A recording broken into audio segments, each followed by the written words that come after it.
Merci, non, Alain, bien sûr. Et je vous rappelle, j'ai avec moi actuellement Dr Yousra Chaaben, professeur de droit international et également membre du programme présidentiel. Alors, je vais saisir l'occasion que vous soyez aujourd'hui avec moi pour vous poser cette question. Eh bien, on voit que la femme égyptienne, on peut dire qu'elle joue un rôle primordial dans la vie politique actuellement, soit avec le nombre des députés, soit avec les ministres femmes qui se trouvent au sein du gouvernement. Alors, comment voyez-vous, on peut dire, le rôle actif joué par la femme égyptienne dans la vie politique? Vous savez, tout d'abord, la femme égyptienne, elle a un rôle, non seulement en ce moment, mais historiquement, elle était toujours présente et elle luttait pour ses droits. C'est vrai qu'elle n'était pas toujours ou tout le temps représentée la bonne présentation. Par contre, ces dernières années, elle a elle a gagné on peut dire des mérites, des places et même des quotas de nombre de places au sein du Parlement, soit les deux chambres parlementaires, hein, voilà.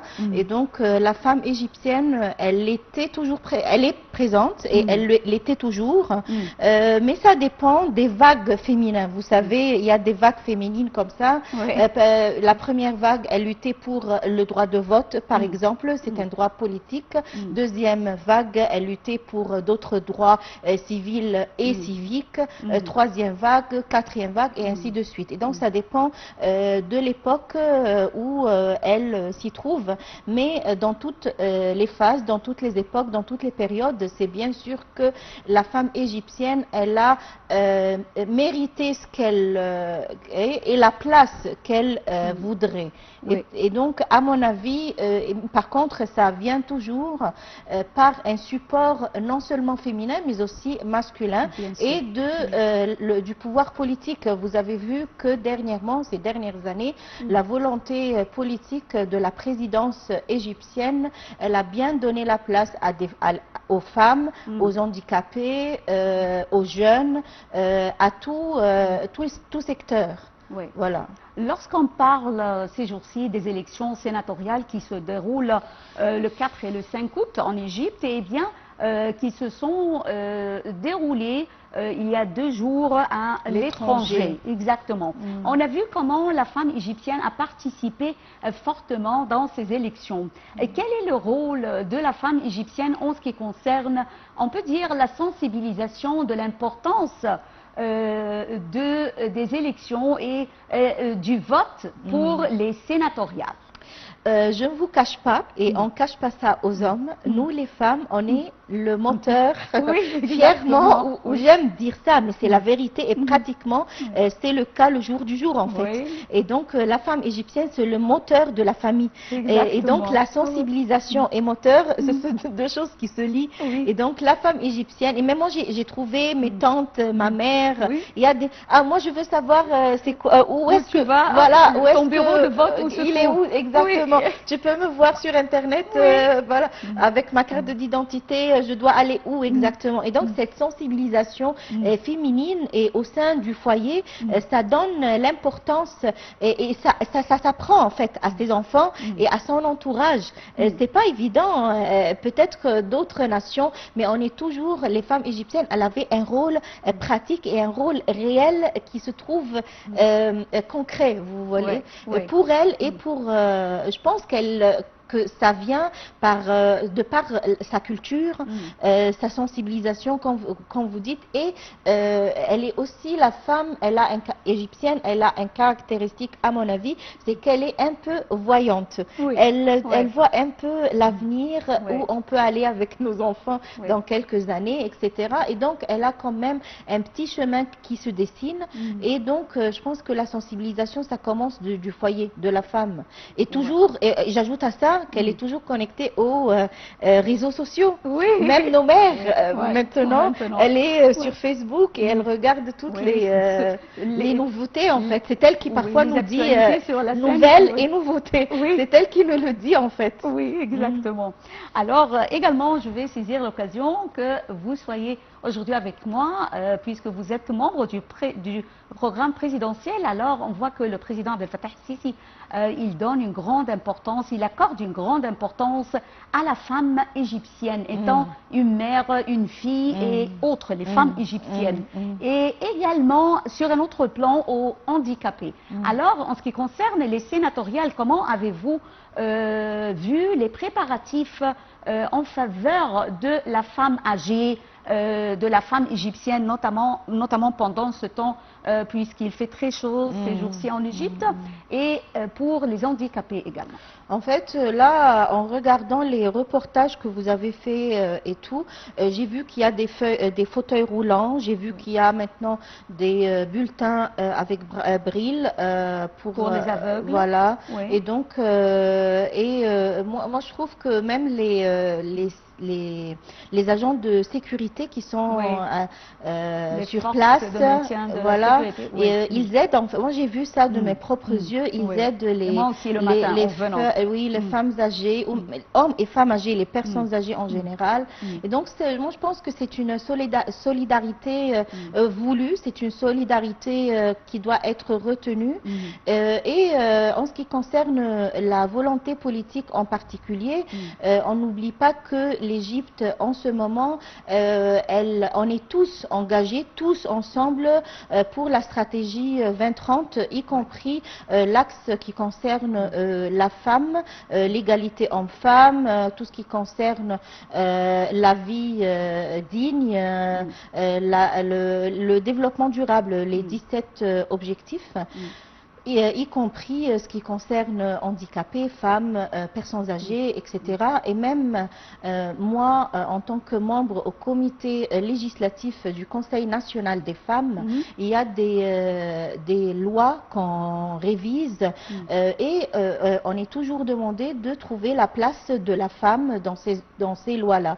Est-ce que la femme, elle est vraiment en faveur, est-ce que la loi, elle est vraiment en faveur de la femme? Est-ce qu'elle prend en considération les enfants? Est-ce qu'elle prend en considération les personnes âgées, les personnes handicapées, etc.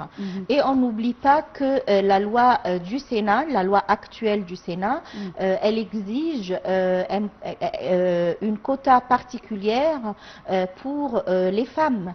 Et moi j'ai vu, et on a vu ces dernières années, que même les personnes nommées, non seulement par les élections, mais aussi il y a un certain pourcentage par nomination.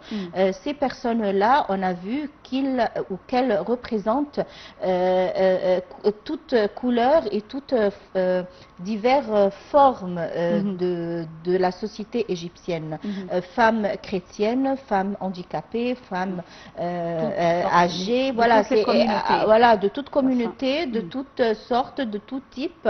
Et moi je trouve que ceci joue très favorablement pour les lois en fait, parce qu'au final la loi elle s'exécute le jour du jour et on trouve l'impact immédiat, et donc on doit au préalable voir quel impact sociétal, quel impact économique, quel impact politique et ainsi de suite. Alors c'est très important d'avoir une présence variée et mixte.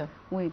Alors, docteur Yousra Chaaben, comment peut-on, étant des femmes, profiter de, on peut dire, la situation actuelle des femmes en Égypte et notamment au Sénat? Comment peut-on profiter? Oui. C'est de vivre, comment le dire, vivre gentiment, aisément. L'époque, soit on dit que c'est l'époque d'or de la femme égyptienne en ce moment. Alors vivons-la en fait. On doit en profiter de travailler dur, être au cœur des événements, mais comme je vous dis, ça vient toujours par la volonté politique et aussi les hommes qui sont supporters des femmes, les hommes qui encouragent les femmes, ou plutôt encourage au sens de la compléter, au sens de la complémentarité du couple, à mon avis. De l'encourager également. L'encourager, de savoir qu'elle a un rôle, et surtout les femmes prometteuses. Voilà, on doit les encourager, on ne doit pas qu'elles restent à la maison ou lui mettre des obstacles. Au contraire, on doit l'encourager. Femmes et jeunes, moi-même à l'université, quand je vois des étudiants qui sont promoteurs, qui sont bien, etc., moi je les encourage. Hommes ou femmes, filles ou garçons. L'important c'est de trouver, de bien protéger, pas la minorité, mais peut-être les personnes qui ne sont pas bien représentées auparavant. Passons à toujours notre sujet, alors les sénatoriales, mais c'est un peu, on peut dire généralement, est-ce que les élections sénatoriales sont obligatoires? En fait, c'est plutôt un rôle civique, un devoir. Parce que si on retourne très anciennement à l'histoire politique et à l'histoire de la démocratie, on va trouver que les élections, ce sont la forme démocratique du contrat social de Jean-Jacques Rousseau. Lorsque Jean-Jacques Rousseau a commencé, on a dit on va mettre en place un certain contrat entre la force ou la présidence ou la politique et le peuple, les citoyens. Et donc, comment les citoyens peuvent-ils être représentés de par le pouvoir législatif, le pouvoir judiciaire et le pouvoir exécutif, les trois pouvoirs qui se trouvent dans n'importe quel État. Et donc, les élections, ce sont une forme de manifestation de ce contrat social, de cette démocratie. Et donc, comme citoyen fiable, comme un citoyen cultivé, je pense que c'est un devoir qui doit faire. Qui doit être accompli. Voilà. Oui, bien, je tiens à vous remercier infiniment. Merci. Docteur Yousra Chaaben, professeur de loi internationale et membre du programme présidentiel. Je vous remercie infiniment d'avoir été avec nous aujourd'hui. Merci. Merci. Et on retourne à Rihem Talima.